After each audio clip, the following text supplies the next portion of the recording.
So we turn to an old friend. Now, if you've been with me a long time over the years here at Fox Sports Radio, there are certain people that we talk about more than other people because they say weird things, they say interesting things. One of those people, if you were with me many, many years ago, was named Rasheed Wallace. And we talked a lot about Rasheed because Rasheed did wild and crazy things. You had the Jailblazers era in Portland. You had him running amok with Detroit basketball. And he also went to the Celtics. He bounced around the NBA. He had that famous one day in Atlanta where he played one game for the Atlanta Hawks and then moved on to the Celtics. But he's seen a thing or two. So we haven't spent much time thinking about Rasheed Wallace. Why would we? I mean, we're not sitting here reminiscing about random old NBA players, but Rasheed popped up on our radar. So if you didn't see this, perhaps not. Rasheed Wallace did a podcast interview because everyone's got a podcast. And Wallace said he believes the reason that Draymond Green is such a lunatic, such a hot-tempered knucklehead on the court is because of the Detroit Pistons. Say what? Yeah. Draymond Green is a dumbass on the court because of the 04 Pistons. Yeah. Yeah. So here's the logic behind that. It actually makes some sense here. He said, Wallace, of Draymond Green, that is our fault, Wallace said. And when I say our, that's my fault. That's Ben Wallace's fault. Chauncey, meaning Chauncey Billups, Rip Hamilton's fault. Rasheed Wallace said, that is Tayshaun Prince's fault. Everybody in the locker room because he, meaning Draymond Green, grew up in that locker room, said Rasheed Wallace. Now, Wallace pointing out that one of his best friends was the son of the general manager of the Pistons. So Draymond was around the 04 Pistons for that period of time, and that is why, according to Draymond, he's doing that bully blank. I cleaned that up for radio. Bully blank. That's his opinion. So let us discuss the question on this one. Rasheed Wallace saying the 04 Pistons are responsible for influencing and shaping the modern-day Draymond Green almost 20 years later and his shenanigans. Do you agree or disagree with that take? So I've got trumpet, grasshopper, and science fiction. And we'll combine all of these things together, and we're going to make the time-shifted MALLER to the third degree, which will be coming up in a few minutes. But first of all, I'm going to agree, after a minutes-long MALLER investigation, I agree with the Rasheed Wallace take. An impressionable young Draymond Green, a Michigan lad, hanging out around the Pistons in the locker room, learning by osmosis to act like a jackass on the court and use all of the tricks that Rasheed Wallace had mastered, that he had learned from previous generations like Rick Mahorn and others. And so that said, this is also part of Draymond's personality. So it's not just the Pistons. Unless Draymond Green is doing performance art, and if he is, he should win a Tony Award. Outstanding. Draymond just appears to be hardwired to act like a lunatic on the court. That appears to be the way that he is wired, and it's a hard act to keep up all these years. Is it conceivable? Sure. Belichick's doing an act. He's doing a thespian act with the media, so if Belichick can do it, Draymond Green can do it. The other part of this is Rasheed Wallace gets to blow his own trumpet. He does, right? It's a nice, humble brag. It's like, I played a long time ago, and, ball don't lie. Both teams played hard, my man. One of the great monologues I've ever done was when Rasheed Wallace was with the Portland Trail Blazers and was being fined for not talking to the media. I believe they were playing the Dallas Mavericks in the playoffs, and the PR guy for the Blazers said, hey, Rasheed, you got to talk. You're going to get fined again. Just say anything. Just get up there and say anything. So Rasheed answered every question with both teams played hard, my man. Both teams played hard.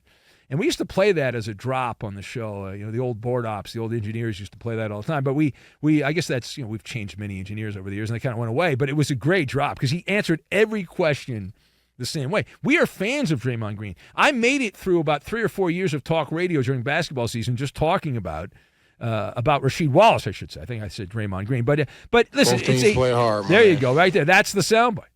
Draymond Green is 10 ejections away from tying Rasheed Wallace's all-time record of 29. Of course, Draymond, unfortunately, will not be able to ever break Rasheed Wallace's record for most technical fouls in a season. It's the most unbreakable record in sport. Now, secondly, headline from Minnesota, where the Timber Puffs are playing pretty well, and their star Anthony Edwards is climbing up the totem pole of good players in the NBA. But he recently talked about his All-Star appearance last year, and he pointed out that it doesn't really count. It doesn't really count because, as he said, he was an injury replacement. And that raised some eyebrows, and people, well, it does count. You were in the All-Star game.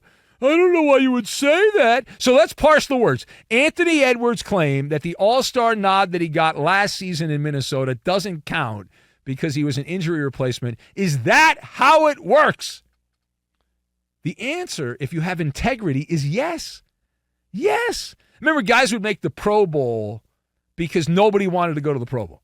Remember, one year, Vince Young, who was terrible for the Tennessee Titans, he got to the Pro Bowl because like 5 other guys didn't want to go. And so on his Pro Football Reference page, it says Vince Young, Pro Bowl quarterback. The reality is nobody wanted to go, and he was the only dummy that would go, and so they put him on the Pro Bowl. Right? And you see this all the time. Right? You see this all the time. It's like, well, context does matter. I absolutely agree with Anthony Edwards. So I am nodding my head. Yes, that is how it works. And good job by Edwards, an enlightened young grasshopper. Nice job by him, right? Nice job by him. Profound, insightful, the wisdom, basketball wisdom of Solomon from Anthony Edwards here, because being a replacement is like being a seat filler at the Academy Awards and saying, hey, I was invited to the Academy Awards. Well, you kind of were, but you kind of weren't. All right? Because the person that's the nominee to win the Academy Award was taking a whiz, and you happen to be sitting in their seat. Does that count? I don't know. Probably not. All right? You're at the show, but you're just filling a chair. All right, final thought. Headline from the clip joint. Several of you sent me this quote demanding a reference in the MALLER monologue, so here we are. Veteran forward P.J. Tucker. He gave a quote this week saying that there's not enough basketballs on the planet for the Clippers all-star lineup, with James Harden joining Kawhi Leonard, Paul George, and Russell Westbrook.